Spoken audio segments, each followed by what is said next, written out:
el fútbol contemporáneo, los entrenadores siempre están en el ojo de la tormenta.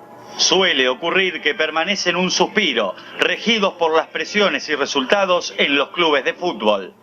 Los proyectos se han convertido en pura fantasía y habladuría. El único objetivo es, como decía siempre el escribano Vesco, ganar el domingo.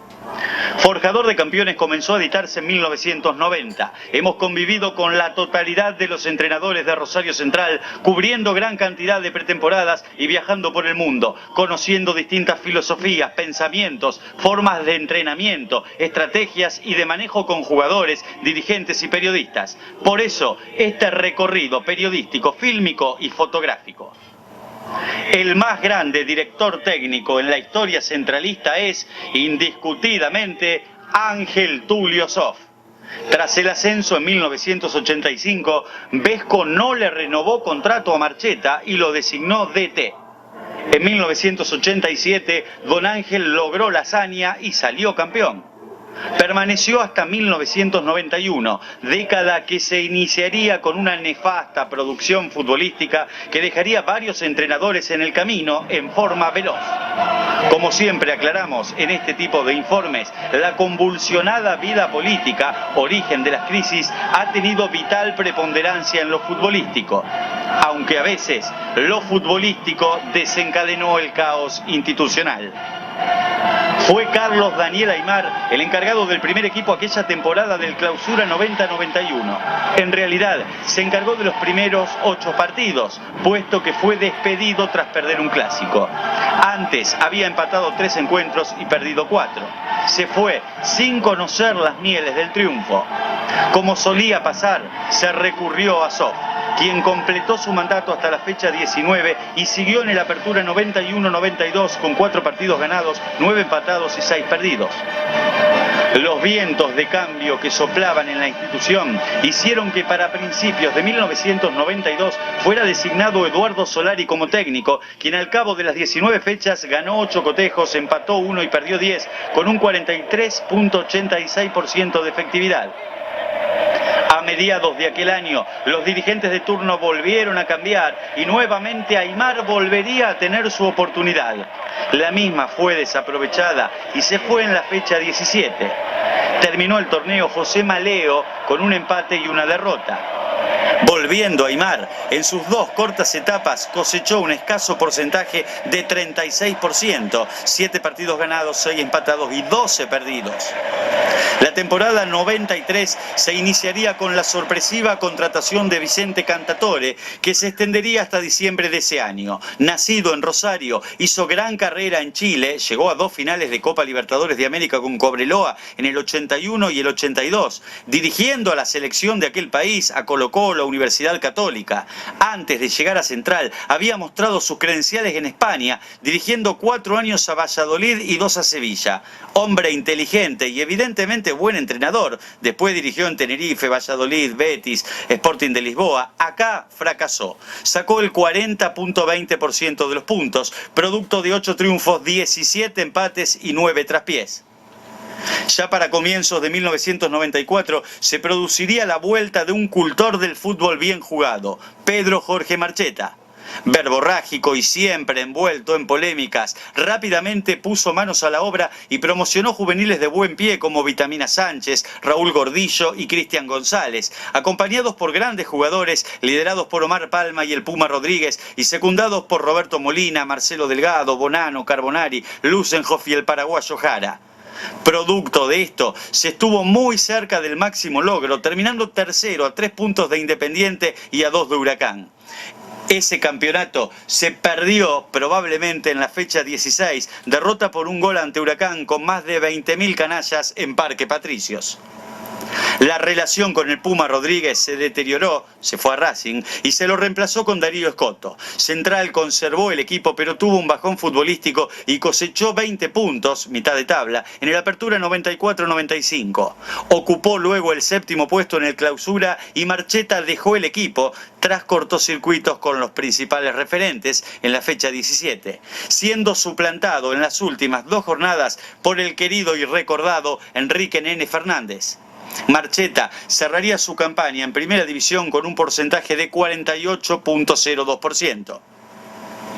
A mitad de 1995 se recurrió una vez más a Don Ángel, quien por séptima vez llegaría al mando del equipo principal. Néstor Manfredi, su histórico ayudante de campo, dirigió en las fechas 1, 18 y 19. La campaña en el Apertura 95-96 fue regular, 10º con 24 unidades. Viejo, sabio, Zoff tenía un don especial para elegir los refuerzos. Ya lo había demostrado en la Sinfónica del año 79-80, descubriendo jugadores del norte del país como Chazarreta y Lalo Vacas, a quienes había dirigido en Atlético Ledesma de Jujuy. Para esta temporada le insistió a Vesco: tráigame al Polillita, que con el resto me arreglo. Claro que además de Da Silva, llegaría un pibe proveniente de Platense que rápidamente demostraría jerarquía: Eduardo Coudet. Lo impensado llegaría 3 meses y medio después de la asunción de Zoff, la obtención de la Copa Conmebol el 19 de diciembre de 1995. Después de 525 partidos en sus 7 etapas, Zoff decidió retirarse en julio del 97 de la dirección técnica en forma definitiva. Llegó entonces la era Russo. El triunfo por 4-0 a Newell's el 23 de noviembre del 97, suspendido por una sospechosa inferioridad numérica del adversario, marcaría un hito en la historia del encuentro ciudadano. Aquella Apertura 97-98 dejaría a Central tercero con 35 puntos, detrás de River y Boca. El año 98 dejaría el retiro del más talentoso jugador de la historia contemporánea de Central, Omar Palma. También se iría Russo tras 42 partidos, dejando para la estadística 16 victorias, 16 empates y 14 derrotas, 47.62% de efectividad. Edgardo Bauza asumió a mediados de ese año. El Patón estuvo al frente del equipo entre julio del 98 y junio de 2001. En aquellos 3 años dirigió 151 veces a Central. Bajo su mando ganó 63 partidos, empató 39 y perdió 49. En los torneos locales realizó una espectacular campaña en el Apertura 1999 con Pizzi como gran goleador, en la que cosechó 43 puntos y logró el subcampeonato, un punto detrás del gran River de Saviola y Mari Ángel. También hay que destacar lo hecho en el plano internacional. Fue subcampeón de la Conmebol 98 tras caer en la final ante Santos de Brasil y llegó a las semifinales de la Copa Libertadores 2001 ante Cruz Azul. Durante su gestión, la Academia Rosarina jugó 5 competencias internacionales.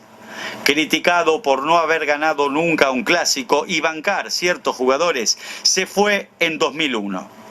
Los números avalan su trayectoria. En una nota con nuestra revista, antes de irse, había presagiado: ojalá me equivoque, pero creo que van a pasar muchos años para que Central haga campañas como las que hicimos.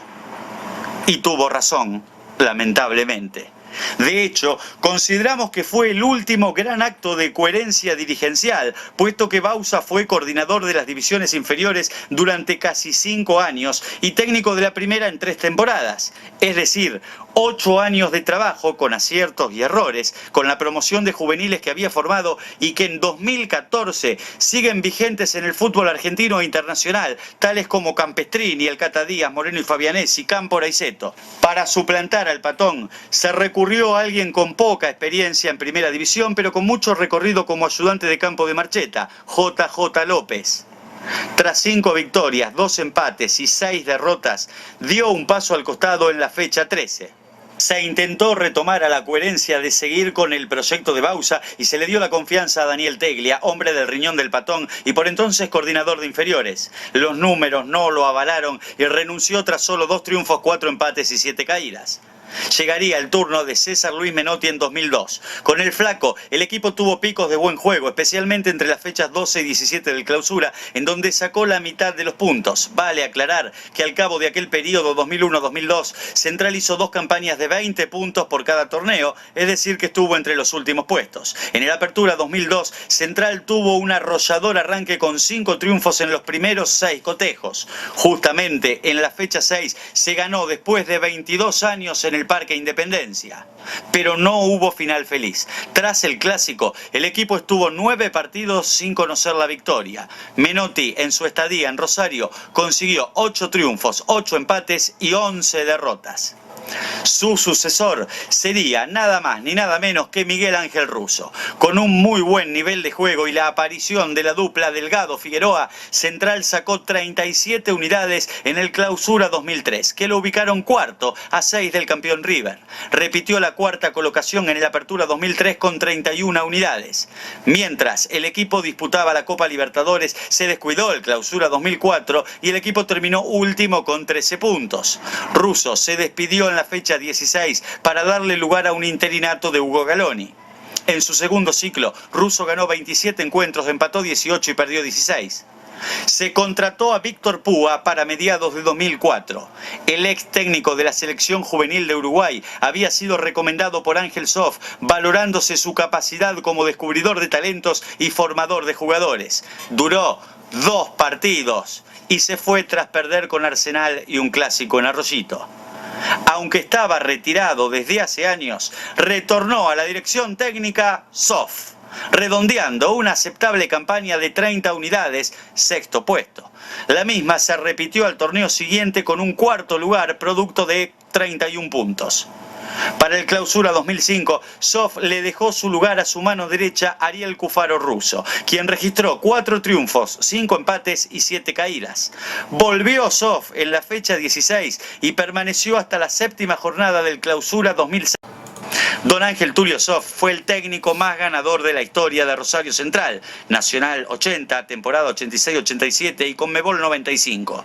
Había hecho su debut en 1970 y, contando torneos internacionales y partidos locales, estuvo en el banco auriazul en 607 oportunidades, con un palmarés de 235 partidos ganados, 210 empates y 160 derrotas.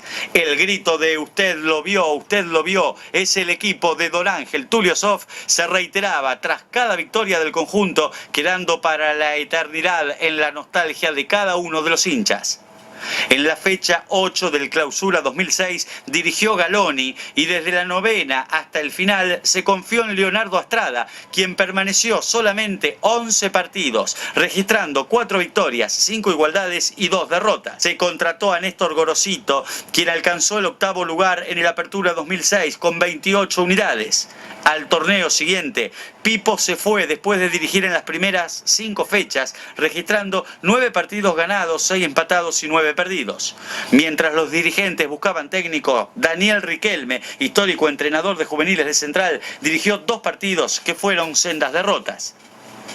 Se confió en el ex ayudante de Carlos Bianchi, Carlos Isquia, quien acumuló 5 triunfos, 7 empates y 10 derrotas.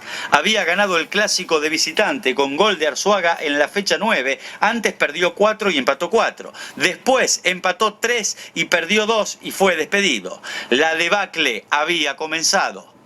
Dirigió 3 partidos Galoni hasta la llegada de Leonardo Carol Madelón para las 2 últimas jornadas. El último puesto fue inevitable. Recordamos que la crisis ya era institucional. Después de Escarabino llegó Usandizaga. En lo futbolístico se cambió a Madelón tras 20 cotejos, 8 ganados, 7 empatados, 6 perdidos. Jorge Díaz dirigió en la fecha 19 del Clausura 2008. El por entonces presidente habló maravillas de Pablo Sánchez y le dio el buzo de entrenador. Pero el ciclo de Vitamina duró 9 cotejos, 2 ganados, 2 empatados y 5 perdidos. En una charla de café con Forjador Revista en junio de 2011, Vitamina nos contó que un dirigente que encabezaba la delegación le había adelantado: no solo tenés que ganar por goleada, sino que tenés que jugar como la naranja mecánica, porque ya está puesto Alfaro. De hecho, desde la fecha 10 se hizo cargo Alfaro, el técnico que queríamos la mayoría de los hinchas y que había estado cerca algún tiempo atrás. Lo de Alfaro fue penoso, 19% de efectividad en tan solo 5 meses. Ganó únicamente 2 encuentros, empató 2 y perdió 10. La hecatombe futbolística ya era una realidad. Central terminó penúltimo, 15 puntos, en el Apertura 2008. En el Clausura 2009 2009 se lo suplantó con Reinaldo Merlo, 67% de efectividad, quien se fue después de 5 partidos, 3 ganados, 1 empatado y 1 perdido, en un hecho jamás aclarado, aunque habría tenido problemas con un jugador. Cufaro dirigió un partido, empató, hasta que llegara Miguel Ángel Russo. Central no pudo evitar la promoción, salió airoso de la reválida frente a Belgrano, pero esa misma noche, con el 52% de efectividad de Russo en esta etapa, dio un paso al costado. Días después, Usandizaga manifestó que era un técnico caro. Por lo bajo, se comentaba que Russo habría solicitado 10 refuerzos para continuar. Llegaría el turno de Cufaro Russo. Los recordados 31 puntos de la apertura 2009 parecían traer algo de alivio, pero no. Cufaro dejó al equipo en la fecha 11 del Clausura 2010. En total acumuló en su etapa 9 victorias, 12 igualdades y 9 caídas. Usandizaga llamó a quien había despedido a mediados del 2008, Madelón. No pudo evitar el descenso tras la promoción, ganó 2, empató 6 y perdió 2. Tuvo un escaso 40% de efectividad. Nuevamente el caos se apoderó de Central en el terreno institucional. Especiales se convirtió en el nuevo presidente. Se apostó por Mostaza Merlo, quien ganó 4 partidos, empató 4 y perdió 4 en 4 meses en el club. Siguió Riboira, quien venía con un currículum de 3 ascensos. Consiguió el 33% de los puntos disputados en los 14 partidos en que se sentó en el banco centralista, con 5 triunfos, 2 empates y 7 derrotas. Llegó el turno de Omar Palma, quien no tenía experiencia en primera división. La silla eléctrica del sistema del fútbol se lo llevó tras conducir al equipo durante 11 partidos en los que hubo 5 triunfos, 2 empates y 4 derrotas. Palma dijo: me voy porque uno siempre ha sido serio y le gusta la seriedad. Todo tan confuso como siempre. Lo de Pizzi es tan reciente como bueno. Resulta increíble entender cómo no se logró el ascenso con 69 puntos conseguidos sobre 114 en juego. Ganó 20 encuentros, empató 9 y perdió 9.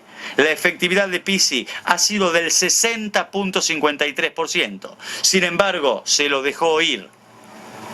Russo llegó para lograr el ascenso. Ya en primera cumplió con una aceptable campaña y se transformó en el tercer DT que más dirigió a Central detrás de Sof y Grigori. El Chacho Eduardo Coudet, sin ningún tipo de experiencia previa, se convirtió en el nuevo entrenador a comienzos de 2015.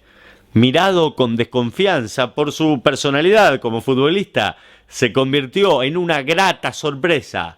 Perdió solo 4 partidos en un año, incluida la final de la Copa Argentina, esa que nos robó Ceballos. Tras elaborar este informe encontramos curiosidades. Por ejemplo, que Galoni dirigió en 3 etapas diferentes y no pudo conocer la victoria, perdió 4 y empató 3. Y que pasaron 2 técnicos que ganaron la Copa Libertadores, Bausa y Russo, y uno que obtuvo un mundial, Menotti, y otros que salieron campeones en otros clubes, ya sea en la B o en la A, en nuestro país o en el exterior, como Isqui, Alfaro, Pizzi, Riboira, Merlo, Madelón, Astrada, Cantatore y Aymar. En el número 216 de Forjador de Campeones de abril de 2011 publicamos un artículo de opinión buscando el inicio de la crisis que desembocó en el descenso, titulado El banquillo de los acusados. En su encabezamiento rezaba: en un puñado de fechas, todo se va al diablo. Gran pretemporada, supuestos notables refuerzos, todo ficción. En los últimos años han desfilado la más diversa gama de directores técnicos, de la casa y foráneos, menotistas y bilardistas, ofensivos y defensivos, líricos y excesivamente tácticos, trabajadores y vagos, conocedores del ascenso o no tanto, con currículum o sin antecedentes, con contratos razonables o millonarios, de todo un poco. La mayoría se van por la ventana, huyendo despavoridos en busca de la gloria que supieron tener. Cada televidente sacará sus propias conclusiones. La realidad indica que la gran mayoría de los citados en estas líneas en Rosario Central fracasó.